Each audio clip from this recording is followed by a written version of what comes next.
Buenos días, gente. ¿Qué tal va? Bueno, en el vídeo de hoy simplemente quiero seguir ampliando lo que es el mapa conceptual a la hora de acercarnos o a la hora de entender la cuestión bioenergética que, como digo, trasciende el plano nutricional e incluso el plano biológico y explica pues cómo todo lo vivo tiende a expandirse y el proceso por el cual lo logra, ¿no? Cómo cualquier sistema se complejiza, se estructura, se ordena gracias a ser atravesado por un flujo energético.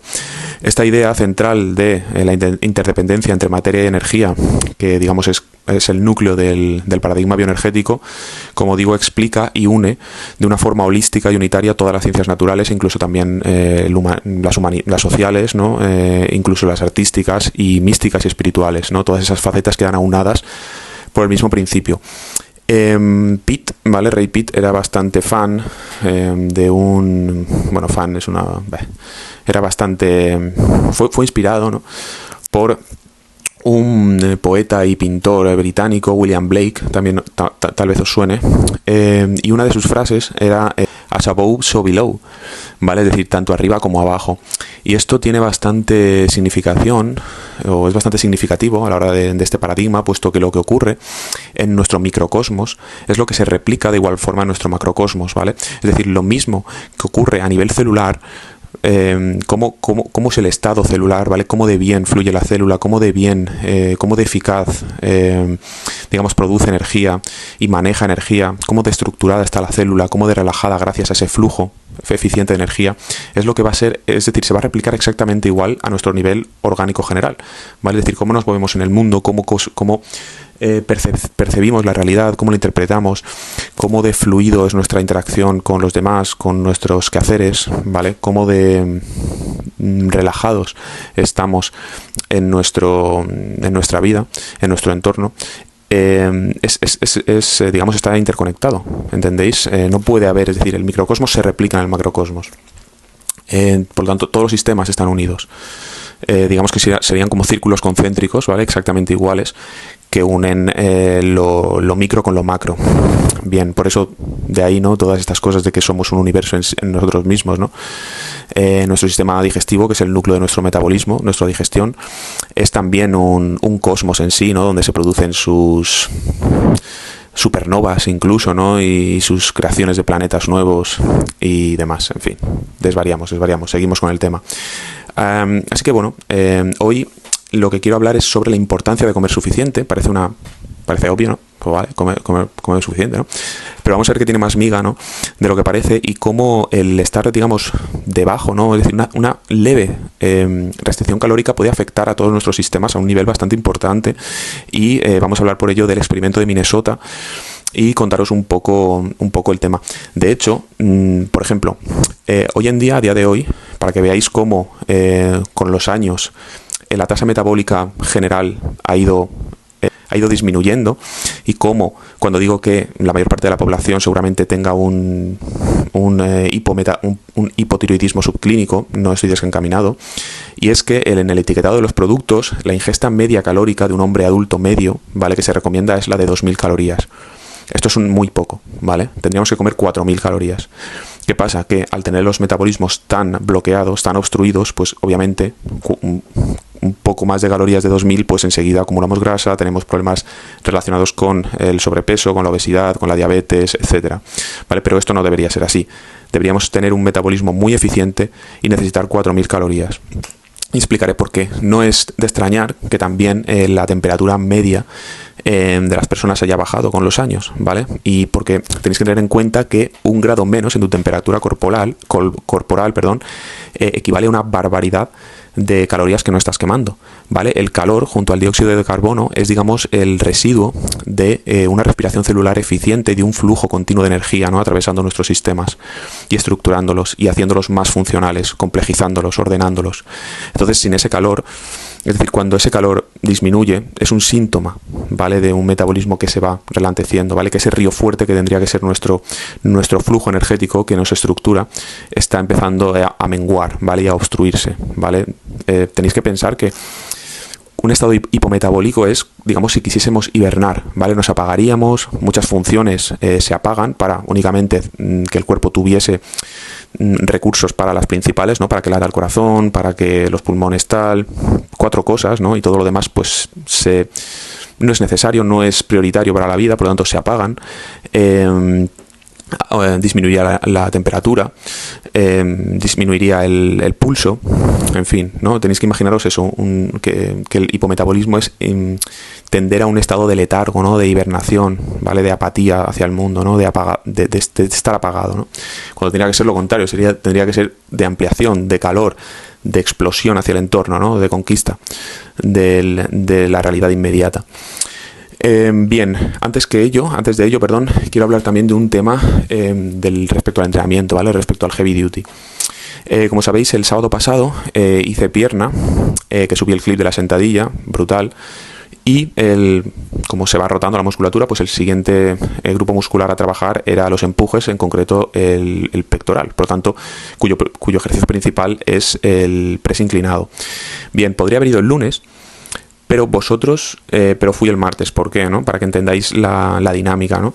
Y el modo de entender el entrenamiento. Vosotros podríais hacer un entrenamiento fuerte de empujes si tuvieseis desgarrado el gemelo, por ejemplo. No, ¿verdad? Pues porque digamos que en un empuje el cuerpo es unitario, por lo tanto aplica toda la fuerza del cuerpo para trasladarla hacia el movimiento de empuje, ¿no? En el caso del gemelo, pues a la hora de apoyar contra el suelo, ¿no? Es el leg drive, ¿no? Y que transfiere la fuerza, ¿no? Por ese amasijo de musculatura, tendones, cartílagos, palancas esqueléticas y demás para el empuje. Entonces no puedes dar tu 100% si algo en esa cadena orgánica falla, ¿no? La cadena se rompe por un lado, por el eslabón más débil, en este caso tu desgarro de gemelo, y por lo tanto no podrías aplicar toda la fuerza. Ahora bien, sí que podríamos haber ido a hacer un par de máquinas y, digamos, bombear, ¿no? Controlar la excéntrica, dar nuestro 50% de posibilidad, pero a efectos prácticos, a efectos de entrenamiento y efectos de entrenamiento sería perder el día de empujes de la semana, literalmente sería perderlo. A ver, si tenéis, no digo que, imaginaos que os torcéis un tobillo y no podéis ir en 2 semanas, pues obviamente, o en 2 meses, pues obviamente id a máquinas, ¿no? Trabajar la musculatura de alguna forma. Pero no estoy hablando de eso, estoy hablando de un tío que estás bien, simplemente que has tenido hace poco un entrenamiento muy demandante y aún acumulas fatiga, ¿no? Entonces no vas a dar tu 100% y por lo tanto pierdes el entrenamiento. Y ahora bien, no solo pierdes el entrenamiento de empujes, sino que además jodes en la recuperación del entrenamiento de pierna. ¿Por qué? Si no entreno pierna. Bueno, pues porque el sistema nervioso, que está, digamos, que ha sido brutalmente aniquilado en el entrenamiento de pierna, aún se está recuperando. El sistema hormonal, ¿vale? El sistema endocrino, que ha liberado en ese momento de estrés brutal, pues hormonas para poder lidiar con ese estresor, está volviendo a equilibrarse, ¿no? Y está volviendo a entrar en un estado anabólico, que es el que queremos. En el momento de entrenamiento, nuestro estado hormonal es catabólico totalmente, ¿vale? Estamos destruyendo la musculatura.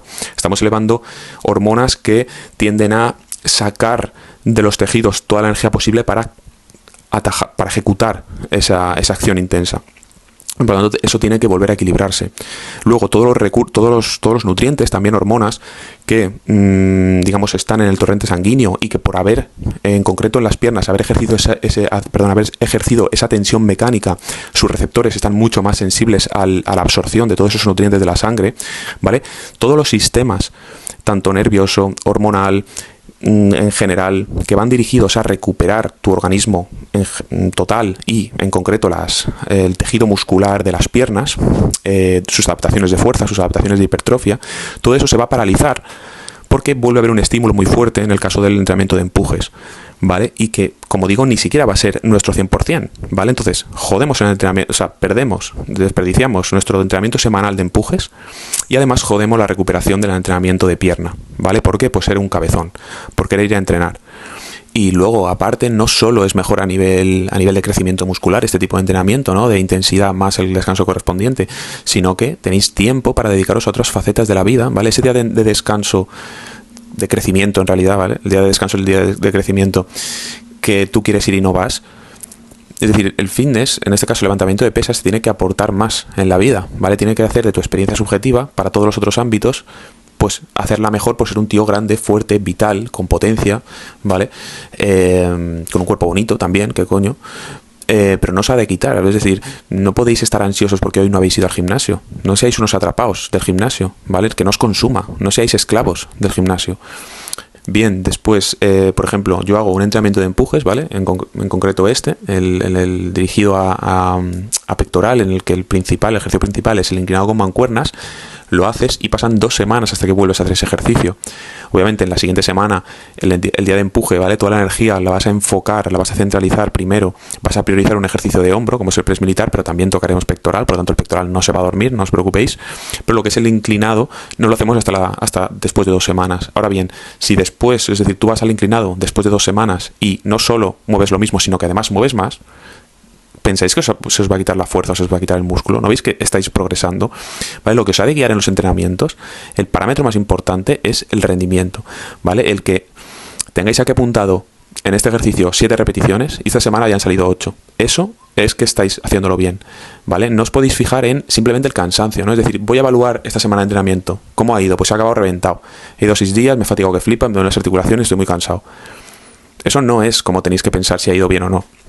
Porque os podéis, por ejemplo, poner una goma elástica, una cinta, ¿vale? Os la pasáis por aquí atrás y hacéis como si fuesen, ¿no?, empujes. Hacéis 500 empujes, acabáis muy fatigados, os duele todo, os duelen los codos, os duelen los hombros, tenéis toda la zona inflamada, estáis congestionados, ¿no? Y decís, hostia, está bien, pero eso realmente es un estímulo correcto. Eso es fatiga, simplemente, ¿vale? Es mejor hacer 2 series a 8 repes con un peso con el que ya desfallezcáis en un inclinado, y eso va a ser mucho mejor, pero tanto para el crecimiento muscular como pues para vuestra fatiga tendinosa, tus articulaciones, tu sistema nervioso lo va a estimular más, va a acelerarte más el metabolismo que un simple bombeo de ácido láctico en la musculatura, ¿vale? Y de cortisol. O sea que no os ha de guiar el cansancio, ¿vale? El gimnasio, no tenéis que pensar, voy a ir a cansarme, ¿vale? Voy a ir a sentarme por ahí, bombear, hacer esto en este ángulo para... No. Vosotros tenéis que ir con vuestra libreta o con vuestro bloc de notas o simplemente visualizado en casa, que la semana pasada hicisteis 7 repeticiones en este ejercicio y hoy vais a hacer 8. Y a lo mejor hicisteis 12 repeticiones y hoy vais a hacer 8 con 1 kilo más, ¿vale? O a lo mejor en el ejercicio principal no mejoráis, lo dejáis igual, que ya es, ¿vale? No habéis perdido ningún tipo de fuerza, nada de músculo, puesto que volvéis a hacer lo mismo, pero es que además en un ejercicio secundario, como puede ser la contractora, le subís más kilos, os notáis más fuerte. Un éxito total, ¿vale? Así que no os guiéis por eso. Y luego, la gente que os dice que a lo mejor no sois disciplinados o que no tenéis fuerza de voluntad, que sois un poco vagos, ¿no?, por entrenar tan poco, que en realidad no es tan poco, es que no lo necesitáis. El cuerpo, ya os digo yo, que si entrenáis intenso no os pide ir más días. Pero decidle a estas personas, ¿vale?, que piensan en esa fortaleza mental, que no vayan en una semana al gimnasio, pero no por los beneficios fisiológicos reales, sino simplemente por probarse mentalmente, ¿no? Si tienen fuerza de voluntad de no ir en una semana, se cagan y se mean encima del miedo y de la ansiedad de perder músculo, ¿vale? O sea, que no os digan nada, ¿no? Y bueno, eso. Os dejaré el clip. En este caso, mi entrenamiento anterior de empujes, de inclinado con mancuernas, fueron 2x8 con 38, y en este no fue mi mejor entrenamiento, la verdad. Seguía, no tuve que ir, tendría que haber incluso descansado un día más por las agujetas de las piernas, ¿vale? Porque es que me sentaba en el banco y pensaba, hostia, los glúteos, ¿sabes? O me ponía las mancuernas en los cuádriceps y, hostia, te pones en el banco y estás pensando un poco en el glúteo, que no, ¿sabes? Tienes que estar 100%, es decir, tu sensibilidad visceral y de neuromuscular ha de ir a entenderte como un bloque súper estable, que ni lo notas. Es decir, no te sientes, simplemente sientes un peso aquí eres un bloque, ¿vale? Solamente notas mover el empuje, no tienes que estar pensando en otras cosas. Pero bueno, y aún así, en vez de ese 2x8 con 38, salió en la primera serie 9 y luego 8. O sea que muy bien, ¿vale? Un progreso. Aún tengo agujetas incluso. Y nada, ahora, bueno, estoy en Valencia, así que subiré vídeos de entrenamiento con mi hermano, que como veréis es un bicho, ¿vale? Mide igual que yo, tiene 5 años menos, pero pesa 13 kilos más y no de grasa. Y vais a ver cómo os contará él su experiencia de cómo era. Pues ya estaba cansado, atrapado del gimnasio, iba por ir, tenía dolores aquí y allá, y desde que ha implementado esta forma de entrenamiento, pues vuelve a progresar, va con muchísimas ganas al gimnasio. Su experiencia de entrenamiento es mucho más rica, ¿vale? Mucho más, joder, da gusto volver a entrenar pesas, ¿vale? Y vuelve a progresar y lo veréis. Así que nada, y ahora pues os hablaré más del tema. Bueno, os voy a dejar el clip de las series, que sí que las llegué a grabar. Venga, hasta ahora.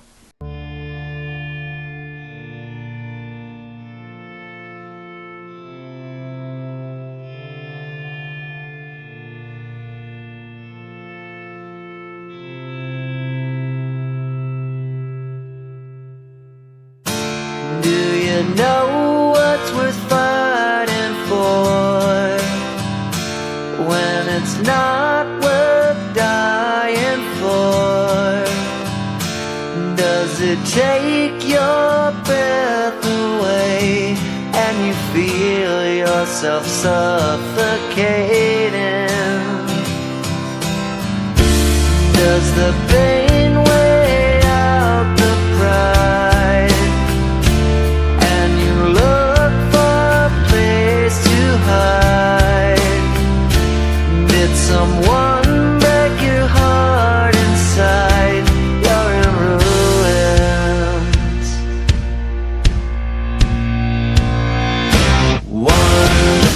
121 guns, lay down your arms, give up the fight. 121 guns, throw up your arms into the sky. You and I.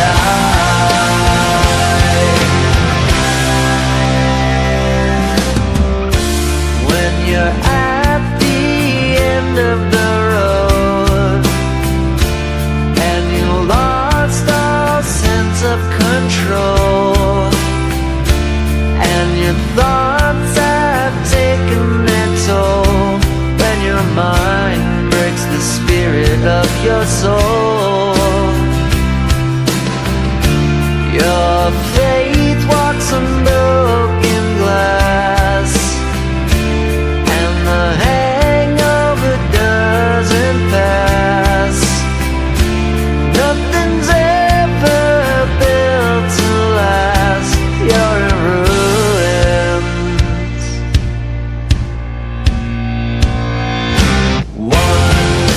121 guns, lay down your arms, give up the fight.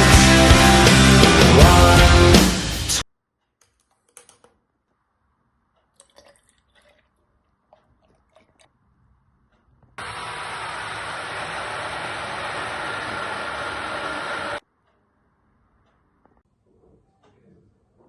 Bueno, gente, y ahora el tema importante del vídeo, ¿vale? Me gustaría hacer una serie, ¿vale? Hablando sobre el experimento de Minnesota, porque es que tiene un montón de cuestiones a tratar importantes e interesantes, y claro, no da para un vídeo y lo haría muy largo, y yo, que soy el primero que tiene brain rot, no puedo atender a un vídeo muy largo, por muy interesante que sea. Entonces, la importancia de comer suficiente. Voy a poner un par de ejemplos, ¿vale? Simplemente para que veáis lo que es que me sale hablar en inglés. Un ligero déficit calórico continuado, lo que puede haceros, ¿vale? Cómo puede ir degenerando la función sistemática de todos los sistemas del cuerpo, ¿vale? Por ejemplo, la musculatura respiratoria, ¿vale? Los pulmones y, bueno, todo lo demás, el diafragma y demás. Todo eso es musculatura, ¿vale? El músculo, como sabéis, es un tejido metabólicamente muy activo, ¿vale? Y que requiere bastante energía para su funcionamiento óptimo. Bien, cuando nuestras calorías empiezan a disminuir, ¿vale? No es que dejen de funcionar los pulmones, pero sí que empiezan a funcionar de forma subóptima, ¿vale? Entonces nuestras inhalaciones no son tan profundas como deberían, el intercambio de gases no es tan profundo, todo el organismo, por lo tanto, se oxigena de manera subóptima. Todo esto hace que haya un ligero, como diríamos, hiperventilación, ¿vale? No se nota, pero empezamos a inhalar y exhalar más rápido y más breve, ¿no? O sea, no te das cuenta, ¿no? Porque claro, son cosas imperceptibles, pero que se van acumulando, ¿entendéis? Entonces, esa respiración, digamos, que tiende o que empieza a ser algo parecido a la hiperventilación, lo que hace es que el cuerpo entra en un sistema de lucha o huida, que es como respiramos cuando hay una situación estresante, ¿vale? Entonces, todo eso hace que sistemas que no intervienen en luchar u huir, como puede ser la digestión, central para el metabolismo y núcleo total del organismo, empiecen a apagarse, ¿no? O suprimirse o no funcionar tan bien, ¿vale? Luego, el dormir, ¿vale? Cómo se relaja todo el cuerpo en general, tampoco se relaja del todo por estar en ese sistema nervioso simpático, ¿vale? Inducido por esa respiración subóptima que tiende a la hiperventilación, ¿vale? Como veis, una simple restricción calórica afecta a la musculatura pulmonar, eso hace que no respires de forma óptima y todo eso hace que el sistema entre en un cierto estado de estrés que afecta a todo lo demás. Claro, digestión afectada, descanso afectado, incrementa así el estrés, la inflamación, todo se cae, ¿vale? Con esta pequeña disfunción. ¿Vale? Luego, por ejemplo, otro ejemplo, si no tenemos energía, ¿vale? Pues toda nuestra musculatura, conforme el día, pues nos tendemos a derrumbar, ¿no? Literalmente. Nuestra estructura orgánica, lo más visible que tenemos morfológicamente, se derrumba, ¿no? Entonces adoptamos posturas, como por ejemplo con el cuello caído, ¿vale? Yo soy culpable totalmente, yo parezco, o sea, me sale el cuello así. Pero es que son muchos años, ¿no? De ser un reventado. Entonces, eso lo que hace es que suprime o pinza de alguna forma el nervio vago, que está muy relacionado con entrar en un sistema parasimpático de pues eso, el que se conoce como sistema de relajación y digestión, ¿vale? Entonces, si eso está pinzado y no es del todo eficiente, pues la digestión, como digo, que es núcleo de nuestro metabolismo, pues también se ve afectada y por lo tanto a su vez afecta pues otros sistemas, afecta a ese flujo de energía, todos los demás sistemas empiezan a funcionar de forma subóptima y todo el cuerpo se va degenerando, ¿vale? Para que veáis la importancia de comer suficiente. ¿Qué es comer suficiente? Bueno, como digo, la ingesta calórica media ha ido bajando con los años, puesto que nuestros metabolismos están colapsando y por lo tanto todas las enfermedades degenerativas de todo tipo, incluido el cáncer, que nos asolan, y empecéis a darle vueltas a la cabeza en este experimento, ¿vale? Que se hizo durante la Segunda Guerra Mundial en Minnesota para ver cómo, claro, porque Europa se iba a ver sumida en periodos de hambruna, ¿vale? E inanición colectiva, y por lo tanto querían ver cómo iba a afectar a nivel orgánico y mental esas hambrunas y después cómo recuperar un estado fisiológico normal, que era lo de la fase de refeeding, es decir, cómo volver a comer normal, ¿vale? Qué estrategias dietéticas iban a funcionar mejor. Entonces, pues bueno, gente que fue objetor de conciencia para la guerra se ofreció voluntario, ¿vale? Gente joven, hombres jóvenes, que estaban sanos mental y físicamente y se querían probar porque veían que iba a ser un reto, ¿no? Entonces estaban bastante concienciados, ¿no? Y fijaos que es decir, tuvieron un periodo de control, ¿vale? Que estuvieron comiendo lo que comían normalmente, ¿vale? Y lo que comían normalmente eran más de 3.500 calorías. Eso es lo normal, ¿entendéis? No 2.000, para que veáis. Y luego, durante los 6 meses que duró el experimento, esa, digamos, ingesta calórica se redujo a la mitad, comiendo no más de 1.500 calorías durante 6 meses, ¿vale? ¿Entendéis esto? Es decir, aquí vamos a ver que hay unos efectos brutales a nivel mental y psicológico, que cuesta mucho revertir, ¿vale? Que van a dejar efectos muy persistentes y a veces irreversibles. Y estamos hablando de 1.500 calorías durante 6 meses, ¿vale? Y yo, por ejemplo, para poner un ejemplo, comía 1.200 durante 2 años, ¿vale? Y hay mujeres que comen menos de 1.000 calorías durante años, ¿vale? ¿Cómo no van a tener luego problemas? ¿Cómo no se van a hinchar? ¿Cómo no van a tener 1.000 problemas de ansiedad? ¿Vale? Es que es una barbaridad. Entonces, como el vídeo se está haciendo muy largo, pues os voy a contar por encima, lo voy a leer porque son varios síntomas y tal, lo que produjo, ¿vale? Esta restricción calórica que, como vemos, ahora mismo parece como comer normal, ¿vale? 1.500 calorías, es como, bueno, una dieta de definición, para que veáis, ¿vale? Y luego también para que, si habéis tenido alguna vez un periodo de restricción calórica, que veáis que como reacciona vuestro cuerpo, no es que seáis débiles mentales, no es que tengáis un problema de algún tipo, porque vais a ver reflejados vuestros síntomas en cada uno de los tíos de este experimento, ¿vale? Yo, por ejemplo, no solo en el periodo de restricción calórica fuerte, por ejemplo, los atracones, ¿vale? El cuerpo no es que seas débil, es que el cuerpo literalmente necesita darse atracones para sobrevivir, ¿vale? No os sintáis culpables. Luego, durante el periodo de volver a comer, veía que mi hambre se disparaba. Entonces tenía miedo de decir, hostia, es que ya estoy totalmente desregulado, voy a engordar, ¿vale? Vais a ver, ¿vale? Os lo leo, ¿vale? Mira, los efectos psicológicos para empezar, ¿vale? Y emocionales durante los 6 meses, ¿vale? Fueron depresión, ansiedad, apatía extrema, irritabilidad, cambios de humor, obsesión con la comida, ¿vale? Hablaban entre ellos, hablaban de comida, ¿vale? Soñaban con comida. Ahora mismo ¿Por qué proliferan tanto los vídeos de gente comiendo? Stick, dándose atracones, voy a un buffet y me como hasta reventar.